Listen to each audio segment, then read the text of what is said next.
홈팀 FC서울 포메이션은 4-4-2며 클리말라는 여름 이적 시장에서 영입된 폴란드 출신 스트라이커로 변칙적인 침투 움직임이 강점이며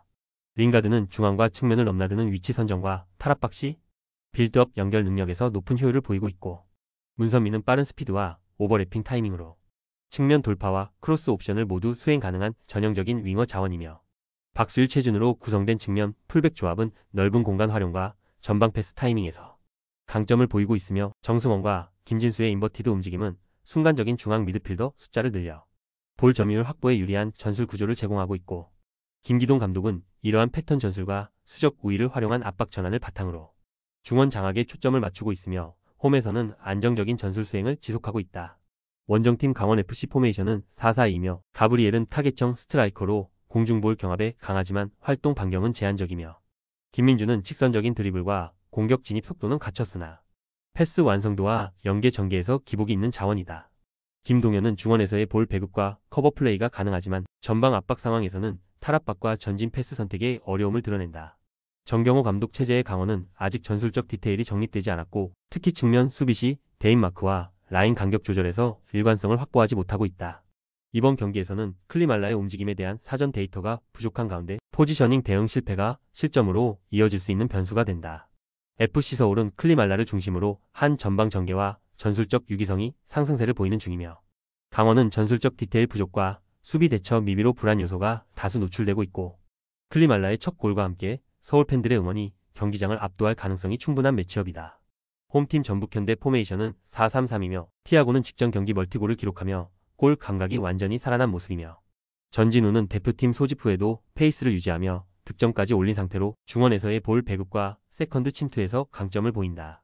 강상윤은 측면에서 끊임없이 침투하며 공간을 창출하는 움직임이 인상적이며 전술적 유연성에서도 중심축 역할을 하고 있다. 전북은 콤파니오, 홍정호, 한국영이 부상으로 이탈한 상황이지만 남은 자원들의 경기 집중력과 공격 전개 완성도는 여전히 탄탄하고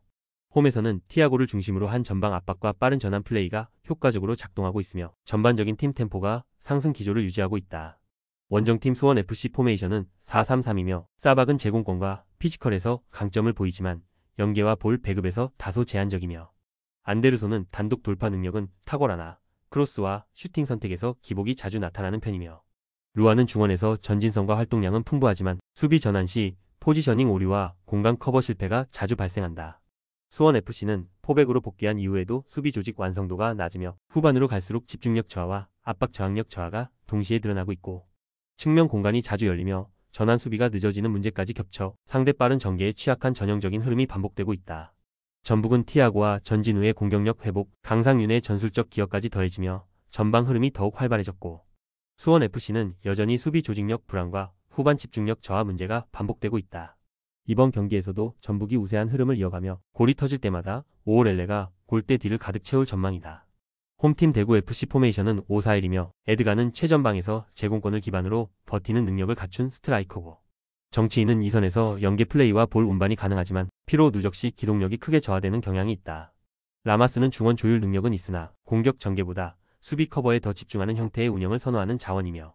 대구는 제주 원정 직후 짧은 휴식으로 인해 로테이션 구성 자체가 불안정한 상황이며 주전 자원의 체력 저하가 경기 후반 변수로 작용할 가능성이 높고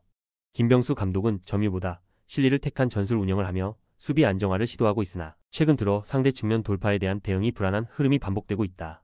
원정팀 포항 스틸러스 포메이션은 4-3-3이며 이호재는 제공권 장악과 결정력 모두를 겸비한 피지컬형 스트라이커고 조르지는 측면에서의 돌파력과 크로스, 컷인 능력이 조화를 이루며 공격 템포를 주도하는 핵심 자원이며 오베르다는 중원에서 왕성한 활동량과 볼 소유 유지 능력으로 공수 연결고리 역할을 수행하며 최근 경기 흐름이 안정적이다. 완델손의 부상 이탈은 존재하지만 조르지가 좌측 윙 포지션에서 활발한 움직임을 보여주고 있어 공백이 크게 느껴지지 않는 상황이다. 박태하 감독은 김천 원정 이후 체력 안배와 로테이션 운영에 여유를 가질 수 있었고 비교적 높은 활동량과 공격 전개 집중도를 유지할 수 있는 흐름이다. 대구는 체력 소모가 심한 연속 일정으로 인해 경기 후반 무너질 가능성이 높고 포항은 전방 조합의 안정성과 측면 파괴력 모두를 갖춘 팀으로 전술 완성도가 높고 수비에만 집중하는 대구가 포항의 압박과 템포를 90분간 막아내긴 쉽지 않아 보이는 매치업이다. 홈팀 플루미넨시 포메이션은 4-3-3이며 에베랄도는 전방에서의 볼키핑과 침투 타이밍에 강점을 가진 자원이며 세르나는 측면에서의 크로스와 볼 운반 능력을 바탕으로 공격 전개의 폭을 넓혀주고 있으며 티아고 산토스는 중원에서 압박과 템포 조절을 동시에 수행하는 자원이다. 팀 전술은 안정적인 수비 라인을 바탕으로 역습 전환에 집중하는 편이며 중원에서의 간결한 전개와 측면 공간 활용이 주된 공격 루트다. 다만 강한 압박을 받는 상황에서 실수가 자주 발생하며 뒷공간 커버와 전환 타이밍이 일관되지 못한 문제가 존재한다. 원정팀 도르트문트 포메이션은 3-4-3이며 기라시는 중앙에서 포스트 플레이와 득점 모두 수행 가능한 결정력 있는 자원이며 아데에미는 좌측 하프스페이스에서의 침투와 슈팅 타이밍이 탁월하며 최근 들어 경기 감각이 물오른 상태고 은메차는 중원에서 공격 방향을 전환하는 연결고리로 기능하며 수비 전환 시에도 공간 커버 범위가 넓은 자원이며 도르트문트는 양쪽 윙백이 전진하는 구조 속에서 좌우 측면을 중심으로 상대 박스 근처까지 진입하며 하프스페이스 침투 빈도가 매우 높은 팀이며 공격 시 전환 속도가 매우 빠르고 중앙과 측면에서 동시에 위협을 가할 수 있는 패턴 플레이가 완성된 전술 구조로 운영되고 있다. 공격 템포와 측면 침투 빈도가 높은 팀이 전체 흐름을 압도할 가능성이 높고 특히 최근 날카로운 감각을 보여주는 에이스 자원의 존재는 공간 공략의 결정적 변수고 플루미넨시는 수비 집중력 유지와 템포 대응 면에서 불안 요소가 존재해 전술적으로 불리한 흐름이 될 수 있다. 홈팀 리버플레이트 포메이션은 4-3-3이며 드리우시는 전방에서의 연계와 공간 침투 능력을 갖춘 자원이며 콜리디오는 좌측에서의 드리블 돌파와 크로스 전개에 능하며 페르난데스는 중원에서 볼 소유와 템포 유지의 중심축 역할을 맡고 있다. 리버플레이트는 볼이 위치한 지역에 다수의 선수를 배치해 수적 우위를 만드는 전술을 활용하며 이 과정에서 자연스럽게 볼 점유율을 장악하는 패턴을 반복하고 있고 수비 전환 시에도 적극적인 압박으로 볼을 빠르게 회수하려는 성향이 강하며 점유율 중심의 안정된 빌드업 구조가 특징이다. 원정팀 우라와레드 포메이션은 4-2-3-1이며 마스오는 최전방에서의 침투 타이밍은 좋지만 연계 능력에선 기복이 있고 마테우스 사비오는 중거리 슈팅이 위협적이지만 전반적인 볼 터치와 안정감에서 흔들리는 장면이 종종 발생하고 있으며 구스타프소는 중원에서 활동량은 많으나 수비 시 위치 선정이 아쉬운 자원이며 우라와는 수비 라인이 전체적으로 낮게 형성되며 상대가 점유를 지속할 경우 수비 블록이 점점 안쪽으로 쏠리는 경향이 있고 공격 전개 과정에서도 롱볼 의존도가 높은 편이며 빌드업 안정성이나 압박 회피 능력은 다소 부족한 흐름을 보이고 있다. 리버플레이트는 수적 우위를 바탕으로 한 전술 구조가 안정적으로 정착된 상태이며 전환 과정에서도 매끄러운 흐름을 보이고 있고 우라와는 수비 간격 유지와 압박 회피에서 구조적 취약점이 드러나며 중원 통제에서도 어려움을 겪고 있고 전체적인 전술 밀도와 경기 운영 안정성에서 리버플레이트가 명확한 우위를 점하고 있는 경기다. 홈팀 울산현대 포메이션은 4-4-2이며 에릭은 전방에서 속도감 있는 침투와 마무리 능력을 갖춘 자원이며 이청용은 중원에서의 연결과 전개 중심으로 경기 흐름을 조율하며 보야니치는 수비 시 공중볼 경합과 위치 선정에서 강점을 보인다. 하지만 측면 수비에서는 강상우의 공격 가담 이후 복귀 속도가 느려지는 문제가 반복되고 있으며 김영권과의 연계, 커버 역시 즉각적으로 이뤄지지 못하고 있고 실제로 좌측 수비 라인이 비어있는 상황에서 상대 윙 자원에게 침투 공간을 허용한 장면들이 다수 발생하고 있다. 원정팀 마멜로디 포메이션은 4-2-3-1이며 레이너스는 최전방에서 제공권보다는 위치 선정과 연계 플레이에 집중하는 스타일이며 리베이로는 좌측 하프스페이스 중심으로 빠른 침투와 공간 활용에 특화되어 있으며 알렌데의 브라보는 중원에서 탈압박과 방향 전환이 모두 가능한 자원이며 마멜로디는 좌우 측면을 넓게 활용해 상대 수비의 폭을 흔드는 전술을 자주 사용하며 특히 리베이로가 중심이 되는 좌측 침투 루트가 날카롭게 전개되고 있고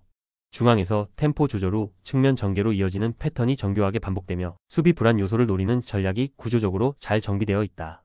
울산은 좌측 수비 라인의 전술적 취약점이 반복적으로 드러나고 있으며 상대의 패턴 플레이에 고전할 가능성이 있고 마멜로디는 구조화된 측면 침투 전술과 정밀한 공간 공략 패턴을 통해 우세한 흐름을 가져갈 수 있고 전체적으로 볼 때 공간 리커버리의 문제로 인해 울산이 흔들릴 여지가 많은 경기다.